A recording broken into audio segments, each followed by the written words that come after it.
मुकुरैव भावाश्चिदचित् समं भान्ति ध्रुव्य व्ययजनिलसन्तोन्तरहिता जगत्साक्षी मार्ग प्रकटन परो भानुरिवयो महावीर स्वामी नयन पथगामी भवत में। परम पूज्य गुरुदेव के चरणों में सभक्ति नमन। उपस्थित भाइयों बहनों, हम पर्युषण से पूर्व आत्मसिद्धि शास्त्र पर चर्चा कर रहे थे, तो आज हम उसी ग्रंथ के ऊपर बात करेंगे। श्रीमद् राजचंद्र ने आत्मतत्व को समझने के लिए 6 बातों पर विशेष बल दिया है। पहला उनका जो स्टेटमेंट है वो है आत्मा का अस्तित्व है।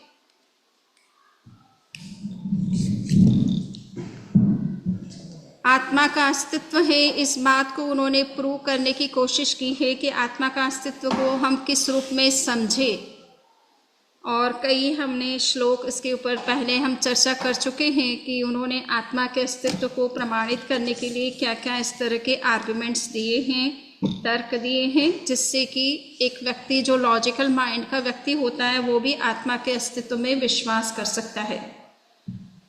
तो अभी लास्ट उनका ये है एक आत्मा के अस्तित्व को सिद्ध करने का। परम बुद्धि कृष देह मा स्थूल देह मति अल्प देह होए जो आत्मा घटे न आम विकल्प। तो उन्होंने कहा है कि अगर कोई व्यक्ति ये समझता है कि शरीर ही आत्मा है, और आत्मा का काम क्या है, आत्मा क्या करती है, आप सब क्या करते हैं? हाँ, सॉरी, क्या आत्मा का काम क्या है? कर्ता यानी भोक्ता। तो करता तो मशीन से भी बहुत सारा काम होता है, तो वो भी करता है, वो भी करती है ना कुछ काम। हाँ, तो आत्मा का मूल स्वभाव है ज्ञान करना, है ना, ज्ञाता दृष्टा, ये मूल उसका स्वरूप है। करता तो वो तब तक ही है जब तक वो संसार में है और शरीर से जुड़ी हुई है, उसके बाद तो उसका कर्म करने का काम खत्म हो जाता है। इसलिए मुक्त अवस्था में शुद्ध अवस्था जब प्राप्त हो जाती है जीव को, तब वो अकर्ता कहलाता है, कर्ता नहीं कहलाता है, क्योंकि वो कोई कर्म कर ही नहीं रहा वहां पर। भोक्ता भी नहीं कहलाता है, क्योंकि कर्म किया ही नहीं, तो किसका फल भोगना है उसे। तो मुक्त आत्माएं न तो कर्म करती हैं न उसका फल भोगती है। संसारी आत्माएं कर्म करती रहती है, इसलिए उसके फल भी भोगती है। अच्छा कर्म करती है तो अच्छा फल मिल जाता है, बुरा करती है तो बुरा मिलता है। तो चूंकि संसारी आत्माओं का ये स्वरूप है, कर्ता होना या भोक्ता होना, मुक्त आत्माओं का ये स्वरूप नहीं है। हम जो बात कर रहे हैं अभी वो शुद्ध आत्मा को लेकर के बात कर रहे हैं। शुद्ध आत्मा का स्वरूप क्या है? तो ये कहा जाता है कि जो लोग आत्म तत्व में स्वतंत्र रूप से विश्वास नहीं करते, यानी आत्मा का स्वतंत्र अस्तित्व नहीं मानते। कुछ लोग ऐसे हैं जो आत्मा का अस्तित्व तो मानते हैं, परंतु देह से भिन्न उसका अस्तित्व नहीं मानते। यानी शरीर में ही आत्मा होती है, शरीर में, इस शरीर का ही वो एक गुण धर्म है, ऐसा वो आत्मा को एक्सप्लेन करते हैं। तो इसलिए उनको समझाना जरूरी है कि शरीर ही आत्मा नहीं है, आत्मा शरीर से एक भिन्न तत्व है। अगर शरीर को ही आप आत्मा मानते हो, तो फिर शरीर अगर बड़ा है तो ज्ञान भी उतना ही बड़ा होना चाहिए किसी के पास में, और शरीर अगर उस किसी का छोटा है, कृश है, पतला है, थीन है, तो उसके पास में नॉलेज भी उतना कम होना चाहिए, क्योंकि शरीर जितना एक्सपांड करेगा नॉलेज भी उतना एक्सपांड करना चाहिए। और शरीर अगर कृश है, थीन है, लीन है और थीन है, तो फिर नॉलेज भी उसका बहुत लिमिटेड होना चाहिए। किंतु हम विपरीत देखते हैं, जो तपस्वी होते हैं, ध्यानी होते हैं, उनके शरीर कभी मोटे नहीं होते, बहुत पतले होते हैं, लीन एंड थीन होते हैं, परंतु ज्ञान के पास अतीन्द्रिय ज्ञान होते हैं, केवल ज्ञान तक के ज्ञान हो जाते हैं उनको।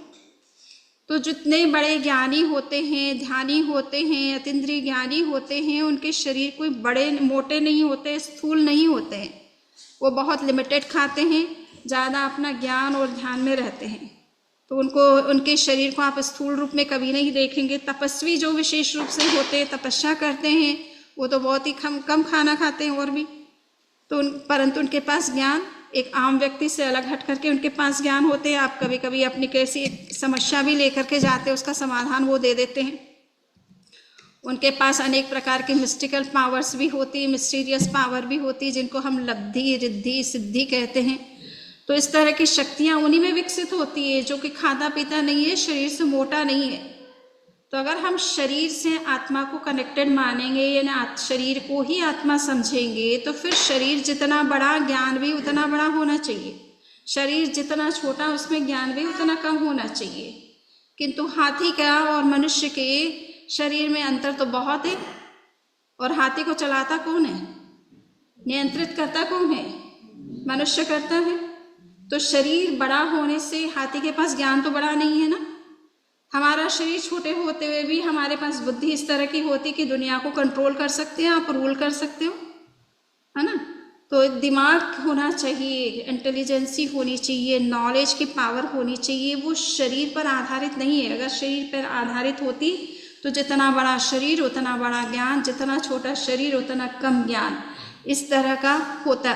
किंतु हम दुनिया में इससे विपरीत सत्य देखते हैं। जिसका शरीर जितना लीन एंड थीन होता है, ज्ञान और ध्यान उसमें ज़्यादा होता है और उसकी नॉलेज की पावर कभी कभी अनलिमिटेड हुई होती है। तो इसलिए स्थूल शरीर के साथ में आत्मा के संबंध को जोड़ करके देखना या शरीर को ही आत्मा समझना, ये भ्रांति हो सकती है, भ्रम हो सकता है, सच्चाई नहीं हो सकती है ना। और शरीर के विनाश के साथ फिर हमारी सारी चीज़ें नष्ट हो जाना चाहिए। कोई किसी प्रकार की हमें नेक्स्ट लाइफ में कोई स्मृति भी नहीं होनी चाहिए, पास्ट के कोई रिलेशन नहीं होने रहने चाहिए। किंतु वर्तमान में अनेक ऐसे प्रमाण मिल जाते हैं। केवल वर्तमान की बात नहीं है, आप अतीत काल के भी जितने भी आगम को उठा करके देखेंगे तो आपको पता चलेगा कि कई लोगों के जीवन कई पिछले जन्मों से जुड़े हुए हैं। हम जब भी पर्यूषण आता है, भगवान महावीर के 27 भवों की बात करते हैं, भगवान ऋषभ के 11 भवों की बातें करते हैं, अन्य सभी तीर्थंकरों के 5 भव की बात करते हैं। अगर ये पास्ट में इनका अस्तित्व नहीं था, शरीर ही अगर आत्मा थी, तो शरीर तो उस जन्म में ही समाप्त हो चुका है। फिर इस जन्म में उनका कैसे जन्म हुआ है ना। तो ये बात प्रूव करती है कि शरीर से आत्मा का रिलेशन नहीं है। इस रूप में हम शरीर को ही आत्मा नहीं समझ सकते हैं। अगर ऐसा होता तो शरीर के विनाश के साथ ही आत्मा का भी विनाश हो गया होता।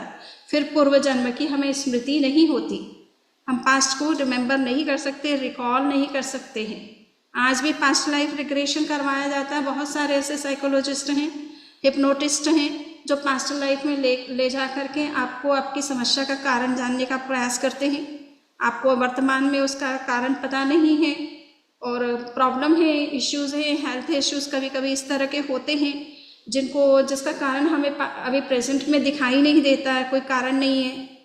जैसा मैंने पिछली बार भी कई प्रसंग बताया होगा कि एक लेडी के घुटनों में बहुत दर्द रहता था और उसने कई डॉक्टर्स को दिखाया, बोले कि फिजिकल रूप में हमें कुछ उसका रीज़न समझ में नहीं आ रहा है कि क्या ऐसा कारण बना होगा।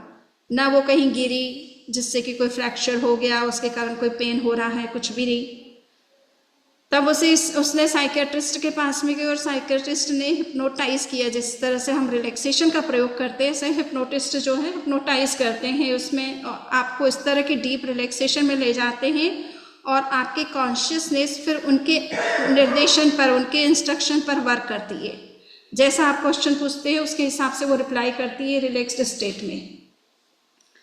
तो कारण पता चला कि उसने पिछले जन्म में वो जेलर थी और जो क्रिमिनल्स होते थे उनको जब वो दंड देती थी तो उनके घुटनों पर वार करती थी और उसके कारण से ऐसे कर्म के बंधन हुए कि इस जन्म में यूँ तो घुटने में नी में कोई प्रॉब्लम नहीं दिखाई देती, फिर भी पेन है। क्यों?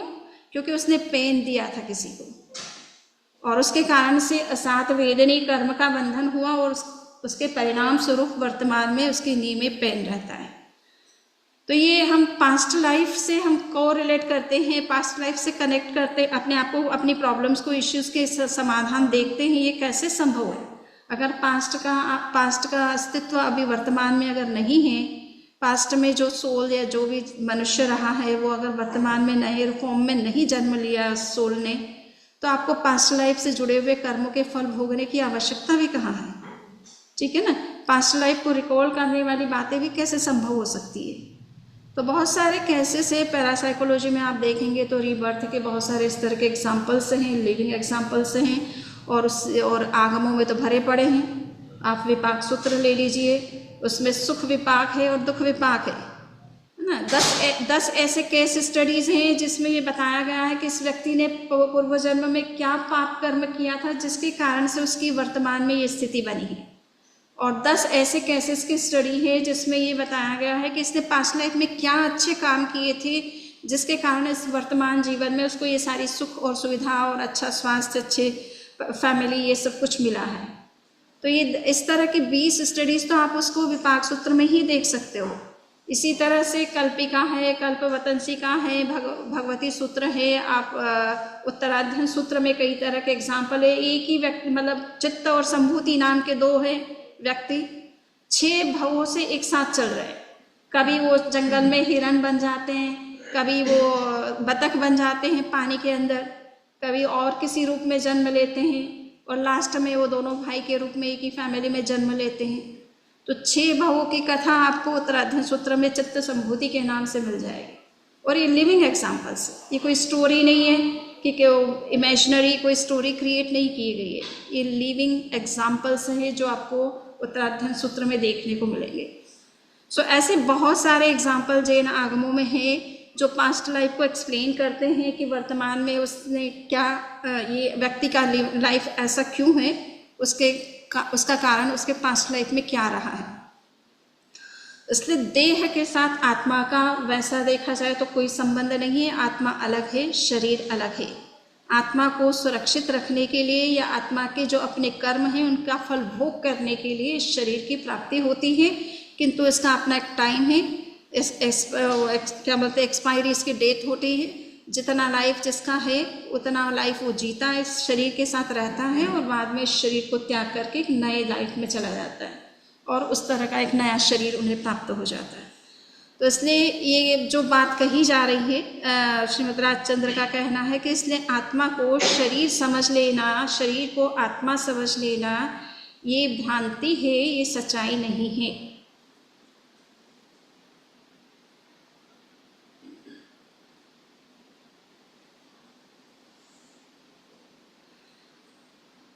इस गाथा में कहा है कि जड़ चेतन नो भिन्न छे, केवल प्रगट स्वभाव एक पणु पामे नहीं, तृणे का द्वय भाव।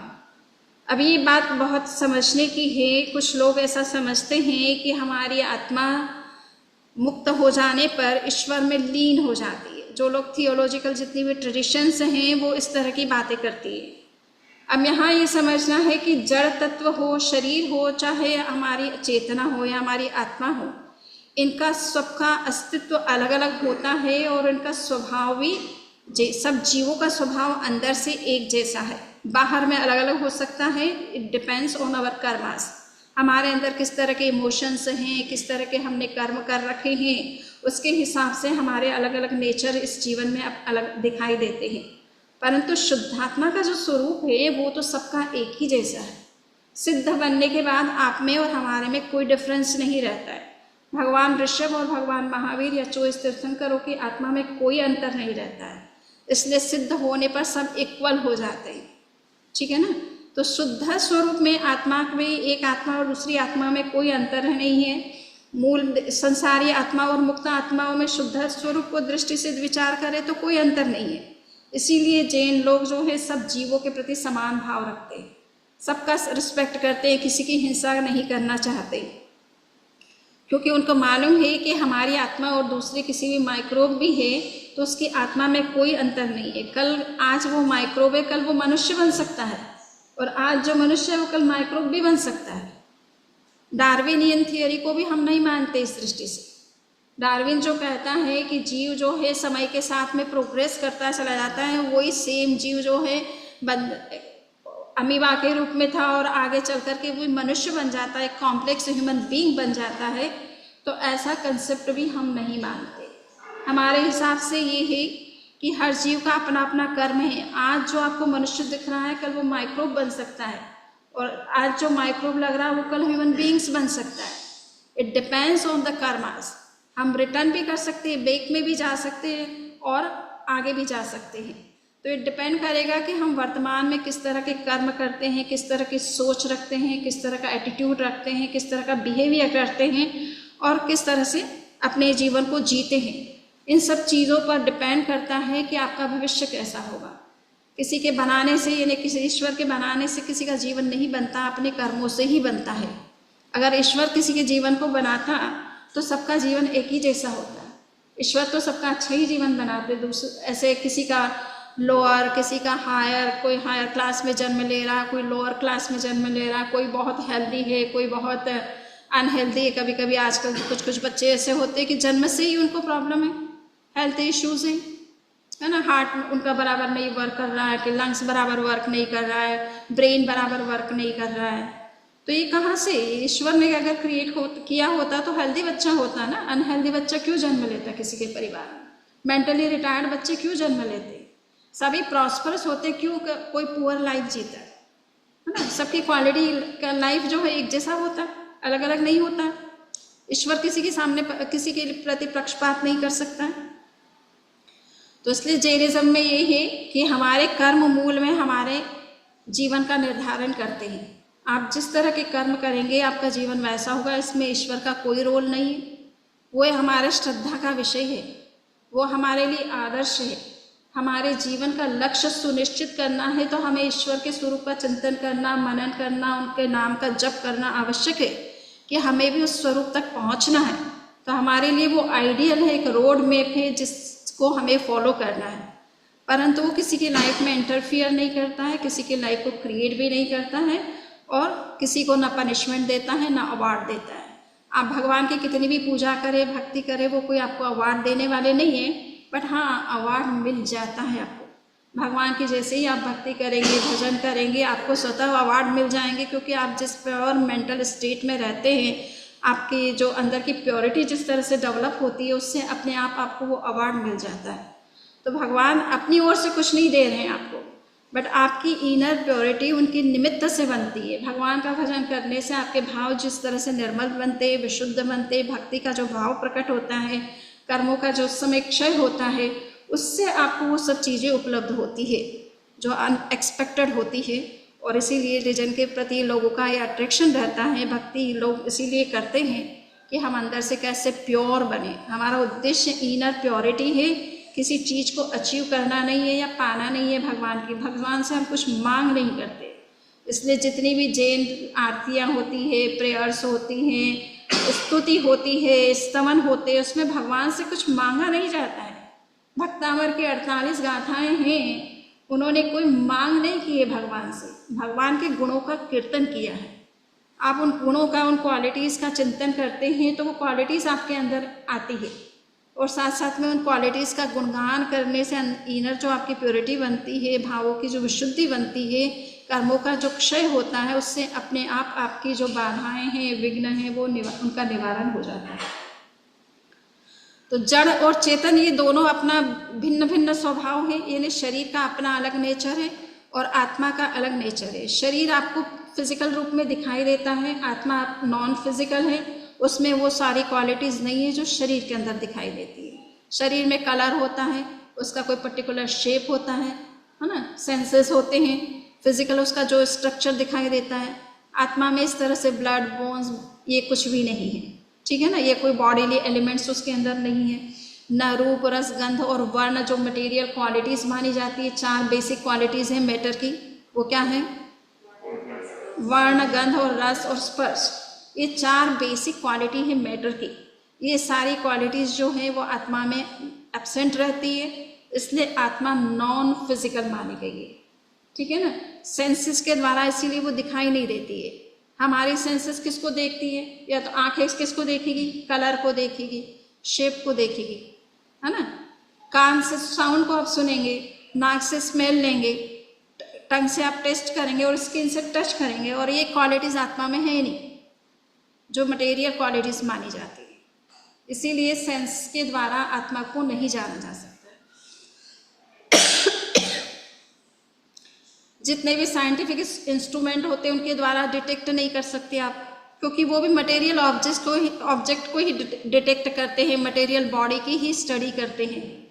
उसके द्वारा कोई मटेरियल प्लेनेट होता है दूर से दिखाई दे रहा है, उस प्लेनेट को वो स्टडी कर रहे हैं। तो ये जो चीज़ें साइंस के द्वारा स्टडी की जाती है, एक्सपेरिमेंट किए जाते हैं, वो भी सारी मैटर के ऊपर स्टडी होती है। सोल के ऊपर एक्सपेरिमेंट करना किसी के बस की बात नहीं। सो इसलिए कहा कि ये दोनों अलग अलग स्वभाव के, इनका नेचर बिल्कुल डिफरेंट है। एक फिजिकल है, एक नॉन फिजिकल है, एक आपको दिखाई देता है, एक आपको दिखाई नहीं देता, तो एक विजिबल है और एक नॉन विजिबल है और इनविजिबल है, ठीक है ना। सो इस तरह की डिफरेंट नेचर की चीज़ें हैं। एक चेतन है, दूसरा जड़ है, चेतना का अभाव है। आर्टिफिशियल इंटेलिजेंस के नाम से हम बहुत डिस्कस करते हैं और आप सभी उसको जानते ही हैं, किंतु वो एक आर्टिफिशियल इंटेलिजेंस है, वो आपके द्वारा क्रिएट की गई है, प्रोग्राम्ड की गई है, और इसलिए वो अब वर्क करती है। और जिस दिन इलेक्ट्रिसिटी का सप्लाई बंद हो जाएगी उस दिन सारी आर्टिफिशियल इंटेलिजेंसी और कंप्यूटर और लैपटॉप सब जो है वर्क करना बंद कर देंगे। किंतु जो रियल चेतना होती है वो हमेशा वर्क करती रहती है। तो जीव के अंदर, सोल के अंदर वो जो क्वालिटीज़ है वो हमें जड़ के अंदर नहीं दिखाई देती। जड़ में जो क्वालिटीज़ है वो जनरली चेतना में, सोल में नहीं दिखाई देती है। और ये बिल्कुल आपको स्पष्ट बयान भी होता है ना। डेड बॉडी और लिविंग बॉडी में अंतर नजर आता है कि नहीं? Dead body is pure matter, है ना। उस मैटर में वो चीज़ें नहीं हैं आप जो लिविंग बॉडी के अंदर जो सेंस करने की है, जिस तरह से फीलिंग होती है, जिस तरह का इमोशन होता है, नॉलेज की पावर होती है, वो डेड बॉडी में आपको दिखने को नहीं मिलती है। इसका मतलब लिविंग बॉडी के अंदर कोई ऐसा एलिमेंट है जो ये सब क्वालिटीज़ रखता है, ठीक है ना। तो इस दृष्टि से हमको ये पूरा स्पष्ट दिखाई देता है। अगर आपको और कुछ समझना है, आत्मा की भिन्नता को समझना है, तो लिविंग और डेड बॉडी के बीच में आप अंतर देख सकते हो कि क्या अंतर है। उसी से आपको ये दोनों के स्वरूप का समझ हो जाता है। एक पणु पामे नहीं त्रणे काल द्वय भाव, ये कभी भी एक नहीं होते हैं, ठीक है ना। जीव के शरीर के साथ चाहे अनंत काल से जुड़ा हुआ है। हम कब से हैं अपने अस्तित्व में? अनादि काल से हैं, पर अनंत काल तक रहना है, रहना है। तो हमारा संबंध शरीर के साथ अनादि काल से है। कब से हम शरीर के साथ जुड़े हैं, कोई बता सकता है? अनादि कहने का मतलब ये कि there is no particular point of time when we are connected with our body, है ना। हमेशा से हम बॉडी के साथ कनेक्टेड हैं, किंतु हमेशा रहना नहीं चाहते, और इसीलिए मोक्ष की अभिलाषा रहती है कि हमें शरीर से मुक्त होना है। शरीर के साथ जुड़ेंगे तो शरीर से जुड़ी हुई समस्याएं भी जुड़ेंगी ना आपके साथ में। शरीर में कहीं पेन हो गया तो वो भी आपको महसूस होगा। शरीर की जो ज़रूरतें हैं वो पूरी नहीं होगी तो उससे भी टेंशन और स्ट्रेस बना रहेगा। शरीर के पीछे सारा सुबह से शाम दौड़ना भागना पड़ता है बाहर की दुनिया में, नहीं। तो शरीर के साथ कनेक्शन होने से ये सब चीज़ें होंगी और फिर उसके कारण से कुछ राग द्वेष भी हो जाते हैं। शरीर की जो हमारी ज़रूरतें या हमारी जो डिज़ायर्स हैं, मटेरियल डिज़ायर्स, वो जब पूरी नहीं होती है तो हमारे राग द्वेष होते हैं। उससे नए कर्मों के बंधन होते हैं, उसके परिणाम स्वरूप फिर और नए कर्म फल जो हैं वो हमें प्राप्त होते रहते हैं। सो इसलिए जीव और कर्म, आत्मा जो है, शरीर जो है, वो एक पणु पामे नहीं। उनका कहना है कि कितना भी आप शरीर के साथ आत्मा का कितना भी लंबा कनेक्शन हो, अनादिकाल से आत्मा शरीर के साथ जुड़ी हुई है, किंतु उसके बावजूद भी आत्मा का अपना स्वरूप है और शरीर का अपना स्वरूप है।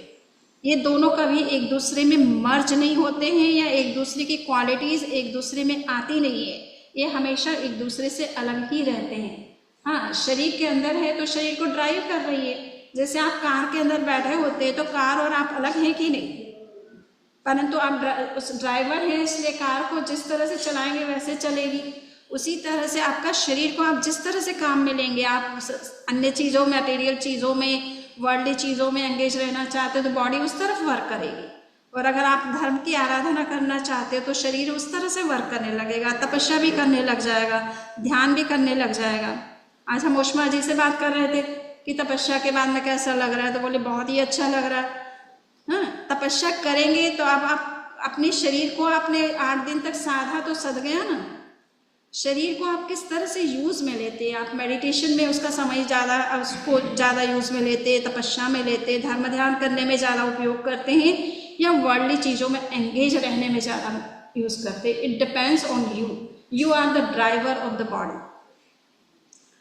तो ये आत्मा और शरीर दोनों एक दूसरे के साथ रहते ज़रूर है, किंतु एक ड्राइवर है और एक ड्रीवन है, ठीक है। एक को आप ड्राइव कर रहे हैं और उसको जिस तरह से करेंगे उस तरह से वो वर्क करने लग जाएगी, उससे कर्म के बंधन भी कर सकते हो और कर्म से मुक्ति भी पा सकते हो। गेट आने का और जाने का अलग अलग नहीं होता है। आप यहाँ पर आए हैं, उसी गेट से आ रहे हो, उसी गेट से वापस जाएंगे भी से, एक ही गेट होता है, उसका उपयोग आप आने के लिए कर रहे हो या जाने के लिए कर रहे हो। इसी तरह से शरीर का उपयोग भी आपके ऊपर डिपेंड करता है, आप इसका उपयोग अपने मटेरियल पर्पस के लिए करते हो या स्पिरिचुअल पर्पस के लिए करते हो। So it depends on you. So यहाँ पर ये समझना है कि ये दोनों कभी भी एक दूसरे के साथ मिक्सअप नहीं होते, इसलिए इनका सेपरेशन पॉसिबल है ना, इन्हें सेपरेट किया जा सकता है। ये दोनों अलग अलग एलिमेंट्स हैं और डेथ के समय तो एक दूसरे से सेपरेट होते ही हैं, बट हाँ टोटली सेपरेट नहीं होते। कर्म शरीर आत्मा के साथ लगा रहता है डेथ के बाद भी, तेजस शरीर का कनेक्शन आत्मा के साथ बना रहता है। जब तक आपको संसार में रहना है, इन 2 शरीरों के बिना आप संसार में रह नहीं सकते हो। आपको सीधा मोक्ष ही हो सकता है, अदरवाइज आप संसार में अगर हैं किसी भी कंडीशन में, तो आपके साथ ये 2 सूक्ष्म शरीरों का होना बहुत ज़रूरी है, क्योंकि इसके बिना आगे का डेस्टिनेशन डिटरमिन नहीं होता है, फिक्स नहीं होता है। आपको कहाँ जाना है इसे समझना बहुत मुश्किल हो जाता है। सो ये दोनों एक दूसरे के साथ है, किंतु त्रणय काल द्वय भाव, 3 काल है, यानी पास्ट में भी ये हमेशा से सेपरेट थे, वर्तमान में भी ये सेपरेट ही है, और भविष्य में भी आत्मा और शरीर दोनों एक दूसरे से अलग ही रहने हैं। इन दोनों का नेचर आपस में कभी नहीं मिलना है, एक दूसरे में कभी मर्ज नहीं होने हैं, एक दूसरे की क्वालिटी को कभी धारण करने वाले नहीं है, ये हमेशा सेपरेट रहने वाले हैं। बट हाँ, बॉडी के डेवलपमेंट के आधार पर भी कुछ चीज़ें डेवलप होती है। हमारी कॉन्शियसनेस कितनी डेवलप है उसके आधार पर आपका फिजिकल डेवलपमेंट होता है। किसी के पास एक ही इंद्रिय है, क्यों है? क्योंकि उसकी चेतना में इतना ही विकास, उसकी चेतना का जो विकास है वो बहुत मिनिमम है, इसलिए उसके पास में एक इंद्रिय का ही ज्ञान है। किसी के पास 5 इंद्रियां हैं, क्यों है? क्योंकि उसका क्षोपशम 5 इंद्रिय जितना है। इन्हें चेतना का इतना उच्च विकास है कि उसमें 5 इंद्रियों का विकास हो सकता है। किसी के पास माइंड का डेवलपमेंट है, इस आधार पर डिपेंड करता है कि उसकी कॉन्शियसनेस किस तरह से डेवलप हुई है, जिससे कि उसके अंदर माइंड भी डेवलप हो सकता है। तो कुछ जीव होते हैं पंचेंद्रिय हैं, किंतु वो असंगी कहलाते हैं, उनमें माइंड का डेवलपमेंट नहीं है। और जो पंचेंद्रिय है और संगी भी है साथ में, इसका मतलब है कि उनके अंदर माइंड का डेवलपमेंट है। और विशेष रूप से जो लोग गर्भ से जन्म लेते हैं, उन्हीं में माइंड का डेवलपमेंट संभव है। जो गर्भ से की प्रक्रिया से जन्म नहीं लेते, उनके मेंटल डेवलपमेंट होना मुश्किल है। तो एक इंद्रिय से लेकर के असंगी 5 इंद्रिय तक के जितने भी जीव हैं, ये किसी माता पिता से जन्म नहीं लेते हैं, इसलिए इनके अंदर मेंटल डेवलपमेंट नहीं होता है। तो ये गर्भज बच्चों का ही एक सौभाग्य होता है कि उनके अंदर माइंड का डेवलपमेंट होता है। तो ये बॉडी का डेवलपमेंट के जो हो रहा है, जितना भी हमारा रूप कितना सुंदर है या असुंदर है, हम कितने गौर वर्ण के हैं या श्याम वर्ण के हैं, बॉडी का स्ट्रक्चर हमारा कितना अच्छा है या नहीं है, कितना बॉडी हेल्दी है या अनहेल्दी है, ये सारा हमारे कर्मों पर डिपेंड कर रहा है। और कर्म किसके साथ लगे हुए हैं? आत्मा के साथ लगे हुए हैं। तो कई चीज़ें जो हैं सीधी डायरेक्टली आत्मा से गवर्न होती है, कई चीज़ें जो हैं कर्म शरीर से गवर्न होती है, और उसके आधार पर ही हमारा वर्तमान का जीवन जो है सुनिश्चित होता है। तो ये शरीर और आत्मा आपस में एक दूसरे से इस अर्थ में जुड़े हुए हैं, एक दूसरे को प्रभावित करते हैं। आत्मा का विकास जितना जितना होता उतना उतना हम फिजिकल वर्ल्ड में भी हम आगे ग्रो करते हैं, और जितना उसका कम विकास होता है उतना ही हमारा जो स्टेटस है वो लोअर होता चला जाता है, लोअर फॉर्म्स ऑफ लाइफ में हम चले जाते हैं। तो इसलिए चेतना का निरंतर विकास करना, इनर प्योरिटी को डेवलप करना, उस पर हमारा पूरा अटेंशन होना ज़रूरी है और समय समय पर इसलिए धर्म की आराधना करते रहना बहुत आवश्यक है। ये इनर प्योरिटी की प्रोसेस धर्म ही सिखा सकता है। और किसी ब्रांच ऑफ नॉलेज में आप चले जाएं, कितनी यूनिवर्सिटी के कोर्सेज कर लें, कितनी भी डिग्रीज ले लें, पर कोई आपको ये सिखाने वाला नहीं कि आत्मा को कैसे प्योरीफाई किया जाता है ना, आपका इनर ग्रोथ कैसे पॉसिबल है। ये सारा आपको धर्म स्थान में ही मिलता है, इसीलिए धर्म की महिमा होती है। आत्मा ने शंका करें आत्मा पोते आप, शंका नो करनाते अचरज एह अमाप, है ना। ये बहुत आश्चर्य की बात है कि आत्मा के बारे में कौन शंका कर रहा है, आत्मा ही शंका कर रही है। जिसके पास में जिसका खुद का अस्तित्व खुद को समझ में नहीं आ रहा, कितना आश्चर्य की बात है। मैं ये पूछ रही हूँ मेरे बारे में कि मैं हूँ कि नहीं हूँ, हाँ? तो मैं ये जो शब्द प्रयोग कर रही हूँ किसके लिए कर रही हूँ? भगवान महावीर के पास में इंद्रभूति गौतम आए थे इसी शंका को लेकर के। उनका यही था कि आत्मा का अस्तित्व है क्या। तो भगवान ने कहा ये प्रश्न कौन कर रहा, शरीर या आत्मा, है ना। शरीर डेड बॉडी कभी आकर के किसी के सामने खड़ा होकर के कभी प्रश्न किया है कि मेरा अस्तित्व है कि नहीं है। इतने सारा ये मटेरियल वर्ल्ड आपके चारों तरफ है, कभी उठ करके कुर्सी ने टेबल ने आकर के आपसे पूछा कि मैं कौन हूं? नहीं ना। कोई ऑब्जेक्ट आपके घर के अंदर इतने सारे आइटम्स हैं, मटेरियल ऑब्जेक्ट्स हैं, डिवाइसेस हैं, इवन AI ने भी आकर के आपको कोई प्रश्न नहीं पूछा होगा हु एम आई। वो AGI भी आ गई हो पर वो भी आपसे क्वेश्चन नहीं करेगी, क्योंकि उसके पास में चेतना ही नहीं है मूल में, है ना। जो ये क्वेश्चन करती है वो आर्टिफिशियल इंटेलिजेंस है, वो प्रोग्रामिंग है। इट इज़ नॉट रियल चेतना, रियल कॉन्शियसनेस, जिसके अंदर इस तरह का फीलिंग होता है, इस तरह की क्यूरियोसिटी होती है, इस तरह का क्वेश्चन होता है, क्वेरी होती है। सो ये हम आश्चर्य की बात है कि आत्मा ही आत्मा के अस्तित्व के बारे में डाउटफुल है। वो स्वयं होते हुए भी अपने आप को नहीं जानती, पहचानती है कि मैं कौन हूँ। और यहाँ से ही अध्यात्म की यात्रा शुरू होती है। This is the beginning point of spirituality. Who am I? This is the first fundamental question to enter into the domain of spirituality. यहीं से शुरुआत होती है। जब आत्मा को जानने की हमारे अंदर जिज्ञासा पैदा होती है तभी अध्यात्म का रास्ता खुलता है हमारे लिए। जब तक आप आत्मा को जानने की बात ही नहीं करते, उसको के बारे में सोचना भी नहीं चाहते, you don't come to any religious place. तो ये आत्मा की शंका आत्मा करती है, ये बहुत आश्चर्य की बात है। शंका नो कराते अचरज एहमा, यानी बहुत ही आश्चर्यकारी बात है, बहुत ही बड़ा कहना चाहिए कि सरप्राइजिंग क्वेश्चन है कि आत्मा स्वयं अपने बारे में डाउटफुल है, अपने अस्तित्व को लेकर के डाउटफुल है। सो ये यहाँ तक हमने देखा कि श्रीमद् राजचंद्र इस बात को विशेष रूप से डिस्कस कर रहे हैं कि आत्मा का अस्तित्व है और ये शरीर से भिन्न भी है। और ये चीज़ें आपको कई एग्जाम्पल से, कई तरीके से उन्होंने समझाने की कोशिश की है। दूसरा स्टेटमेंट जो सामने आता है वो ये है कि आत्मा का अस्तित्व है, ये बात तो ठीक है, अब किंतु आत्मा का अस्तित्व शाश्वत है, ये बात हमें समझ में नहीं आती है। तो पहले जो क्वेश्चन कर रहे हैं वो अपनी ओर से एक्सेप्ट करते हैं कि इतने सारे आर्गुमेंट्स को समझने के बाद और उनके ऊपर जब हम रिफ्लेक्ट करते हैं, डीपली उनके ऊपर थिंक करते हैं, तो हमें ये बात एक्सेप्ट हो जाती है कि मेरा आत्मा का अस्तित्व है और आत्मा शरीर से भिन्न भी है। तो ये कंटम्पलेटिव मेडिटेशन जिसे कहते हैं, हम अनुप्रेक्षा का सिद्धांत कहते हैं कि जब कुछ ट्रुथ ऐसे होते हैं जो हमें समझ में सीधे नहीं आते हैं, जब हम बार बार उसके बारे में चिंतन करते हैं, उसके सारे प्रोज एंड कॉन्स के बारे में स्टडी करते हैं, उनके बारे में जो आर्ग्यूमेंट्स दिए जाते हैं उस पर जब हम स्टडी करते हैं, उसके ऊपर जब हम सीरियसली थिंक करते हैं, तो इसे कंटम्पलेशन कहा जाता है, अनुप्रेक्षा कहा जाता है, अनुचिंतन कहा जाता है। और इसको कंटेम्पलेटिव जब आप थिंकिंग डेवलप करते हैं अपने अंदर में, तो अपने आप धीरे धीरे आपको लॉजिक समझ में आने लगता है कि बहुत ही साइंटिफिक बात कही गई है।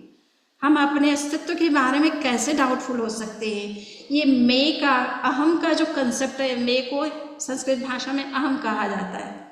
एक अहंकार के लिए भी अहम शब्द आता है, एक मैं के लिए अहम शब्द आता है।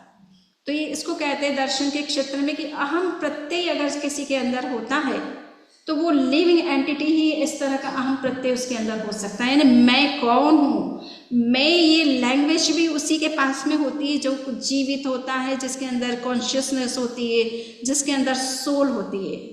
जिसके अंदर इस तरह का कुछ नहीं होता है, उसके अंदर कभी मैं का क्वेश्चन आता ही नहीं है, मैं की लैंग्वेज भी उसकी नहीं होती है। एआई कभी नहीं कहेगी कि I am creating like this.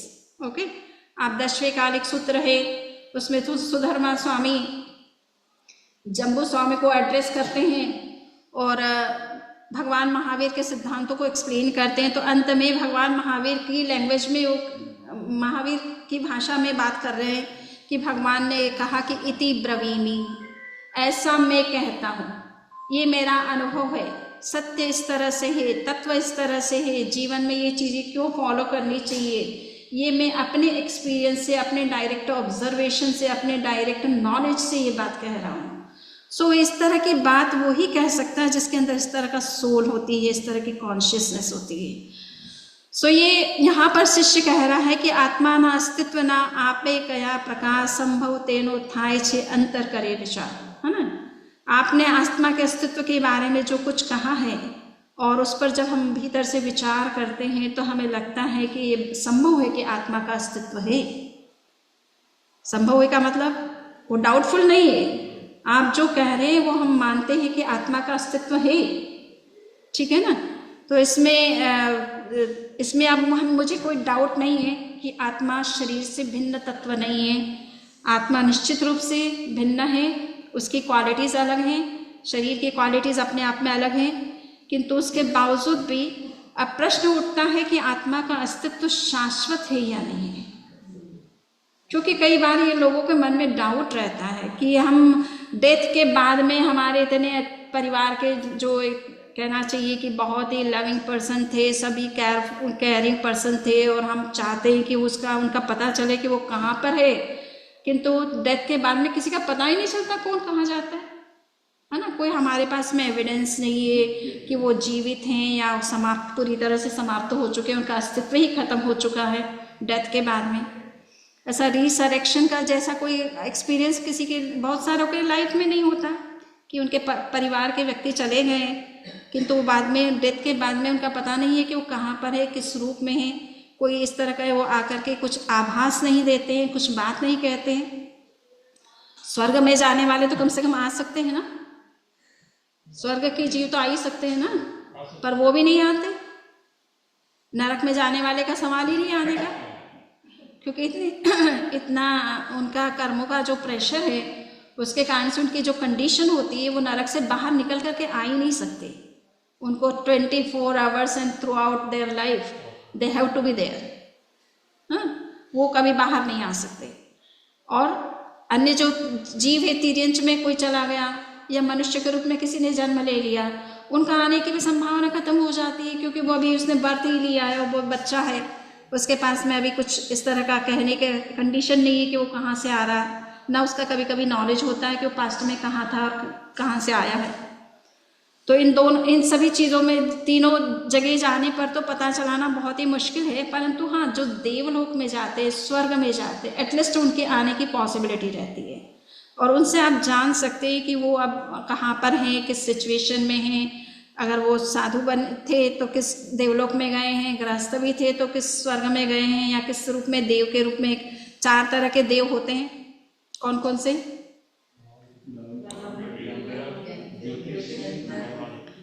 तो भवनपति देव, वो कहाँ रहते हैं?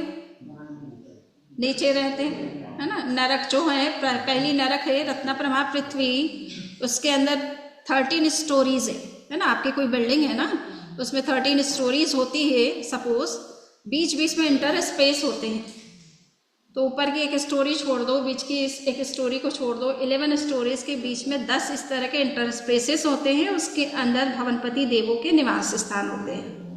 और हमारी तरह उनके जैसे भवन, हम भवनों में रहते, मकानों में रहते, उसी तरह का उनके भवन होते हैं, इसलिए उनको भवनपति देव कहा जाता है। पर जनरली भवनपति देव नीचे ही रहते हैं, वो भी जल्दी से ऊपर नहीं आते। दूसरे तरह के जो देव होते हैं व्यंतर देव कहलाते हैं। उनका कई लोगों को आभास हो सकता है, जिनका उनके साथ बहुत ही घनिष्ठ संबंध है, चाहे द्वेष का संबंध हो चाहे राग का संबंध हो, ठीक है ना। इस तरह के जो एक्सीडेंटल केस होते हैं प्राय करके, या जो सुसाइड करते हैं, इस तरह के जो व्यक्ति होते हैं जिनका लाइफ स्पान पहले से डिटरमिन नहीं हुआ है, तो कैजुअलिटी में प्राय करके उनकी जो है अनंतर देवों में जन्म हो जाता है। यानी भूत, पिशाच, यक्ष, राक्षस, किन्नर, किमपुरुष, महोर और गंधर्व, ये 8 प्रकार के देव होते हैं, व्यंतर देव होते हैं, इनमें उनका जन्म हो जाता है। तो ऐसे जो व्यंतर देव होते हैं उनका कनेक्शन अपने परिवार के साथ कभी कभी रहता है। सपोज वो उस परिवार से बहुत उनका निकटता रही है, लास्ट में डेथ होते समय उनको परिवार की याद आ रही है और परिवारजनों को वो मिस कर रहे हैं, तो उनका जन्म जब होता है तो वो फिर परिवार में किसी न किसी के मुंह से बोलते हैं कि मैं जो है वही हूँ, है ना।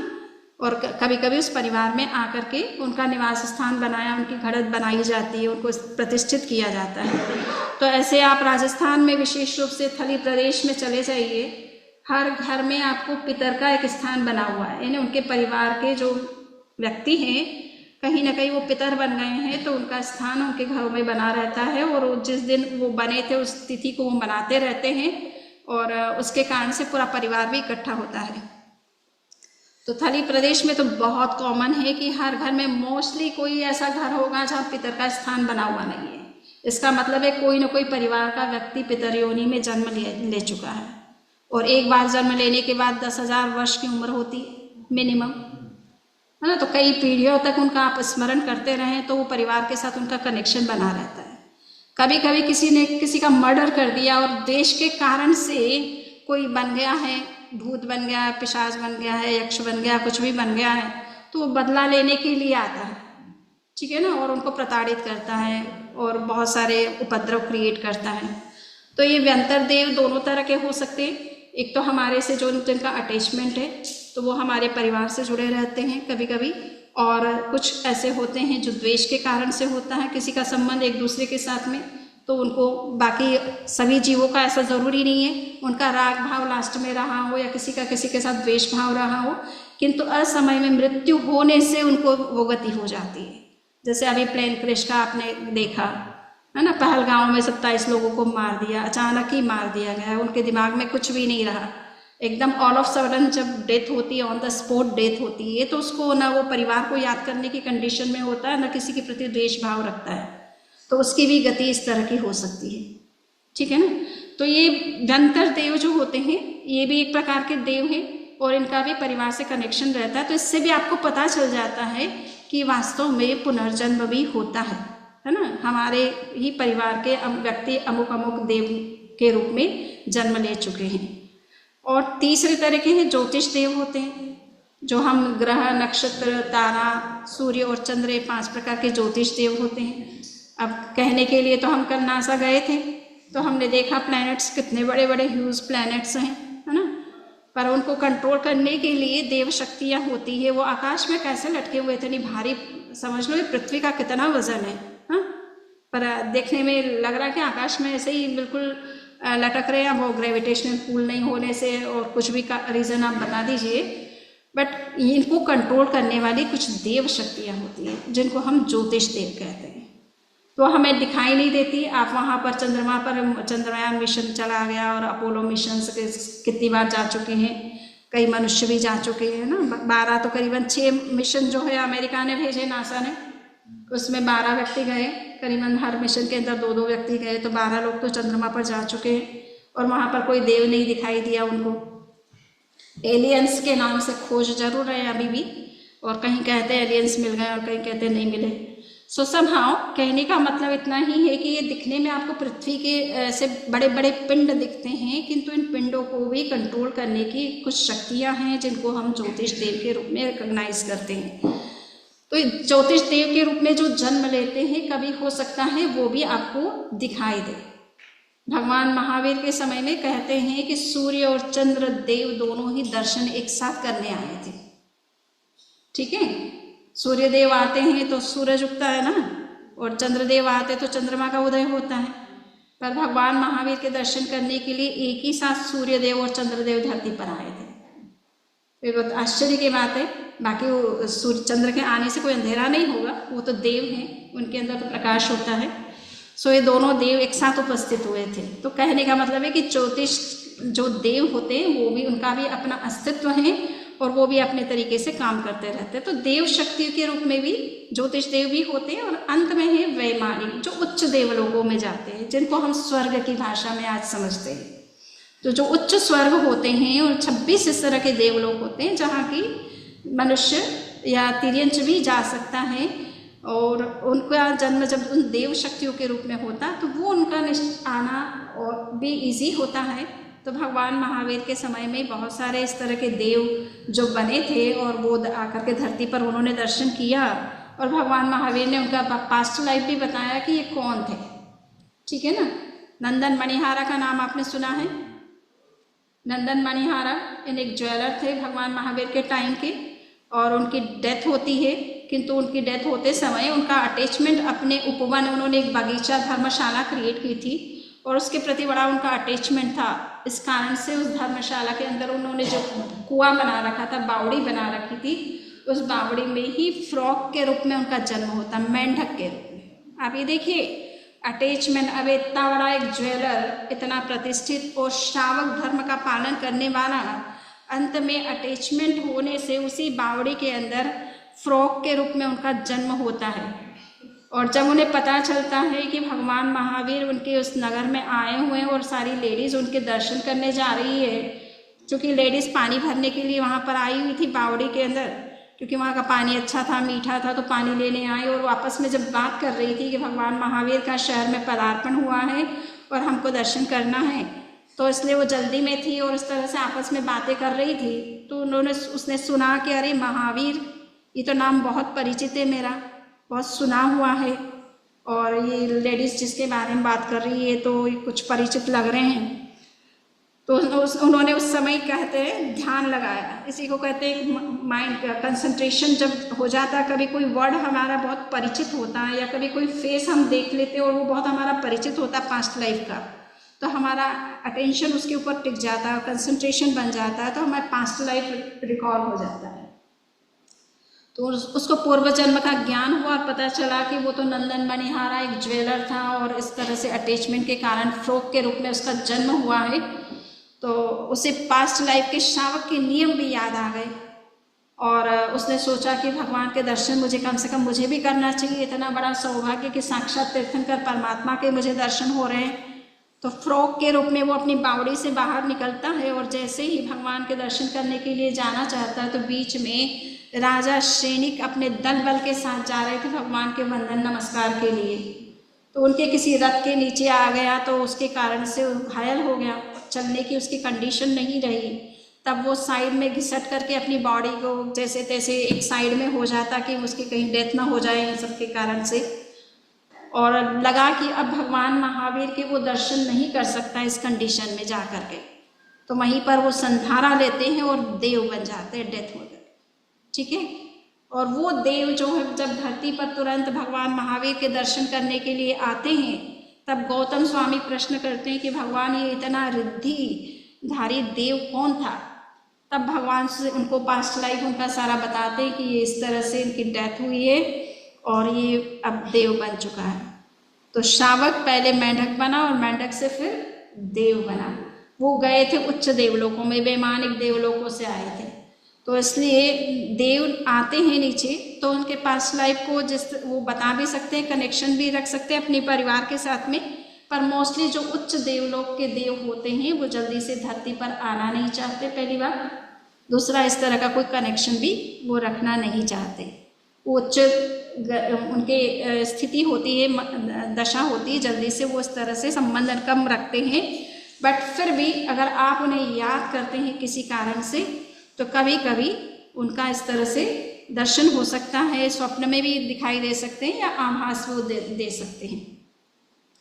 वर्तमान में देव शक्तियाँ नहीं आती है, क्योंकि मैंने आज ही देखा कि चंद्रगुप्त मौर्य को 10, 14, 16 स्वप्न आए थे। उसमें एक स्वप्न यही था कि वर्तमान इस काल में देव शक्तियाँ जल्दी से आती नहीं है मनुष्य के सामने। ठीक है ना, कि वर्तमान का जो समय है और परिस्थितियाँ हैं वो उनसे भिन्न भी हैं। पहले के लोगों में जिस तरह की सात्विक भक्ति होती थी, श्रद्धा होती थी, प्लस और भी कुछ कारण थे, तो उसके कारण से देव शक्तियाँ जल्दी प्रकट होती थी। वर्तमान में ऐसा नहीं है। सो बीजी शंका थायत्या आत्मा नहीं अविनाश देह योगति उपजे देह वियोगे नाश। दूसरी शंका इस बात में को लेकर के होती कि हमारी जब देह समाप्त होती है तो आत्मा अगर अविनाशी है तो वो क्यों नहीं हमें दिखाई देती है, उसकी उपलब्धि क्यों नहीं होती, उसका पता क्यों नहीं चलता है। तो ये इस कारण से हमारे मन में उनके अस्तित्व को, यानी उसके शाश्वत अस्तित्व को लेकर के प्रश्न पैदा होता है ना, कि वो इंडेस्ट्रक्टिबल है तो वो हमें दिखाई क्यों नहीं देती है। इसका मतलब है कि देह के साथ आत्मा है, परंतु देह के साथ ही उसका विनाश हो जाता है। भस्मीभूतस्य देहस्य पुनरागमनम कुतः, है ना। चार्वाक दर्शन हमारे भारत का एक दर्शन है जो ये मानता है कि देह के विनाश के साथ ही आत्मा का विनाश हो जाता है। तो इसलिए ऐसे जो मतवादी लोग होते हैं जो आत्मा को मानते भी हैं तो उससे देह से अलग नहीं मानते, अगर अलग मान भी लेते हैं तो वो कहते कि फिर वो दिखाई क्यों नहीं देती। अगर वो अविनाशी है, मरती नहीं है, समाप्त नहीं होती है, अमर है, तो फिर उसका हमें दर्शन क्यों नहीं होता है, क्यों नहीं पता चलता है कि अब वो डेथ के बाद में कहाँ गई। तो इस तरह की बातों के आधार पर एक शंका हो जाती है कुछ लोगों के दिमाग में कि आत्मा अविनाशी है या नहीं है ना। है ये बात हम अगर मान भी ले तो अविनाशी है या नहीं है इसके बारे में हमको डाउट रहता है। उसके इटर्नल जो एग्जिस्टेंस है उसको लेकर के क्वेश्चन बना रहता है। उस क्वेश्चन का आंसर श्रीमद् राजचंद्र क्या देंगे वो हम नेक्स्ट के लेक्चर में देखेंगे। इसी के साथ आज का ये कार्यक्रम संपन्न होता है।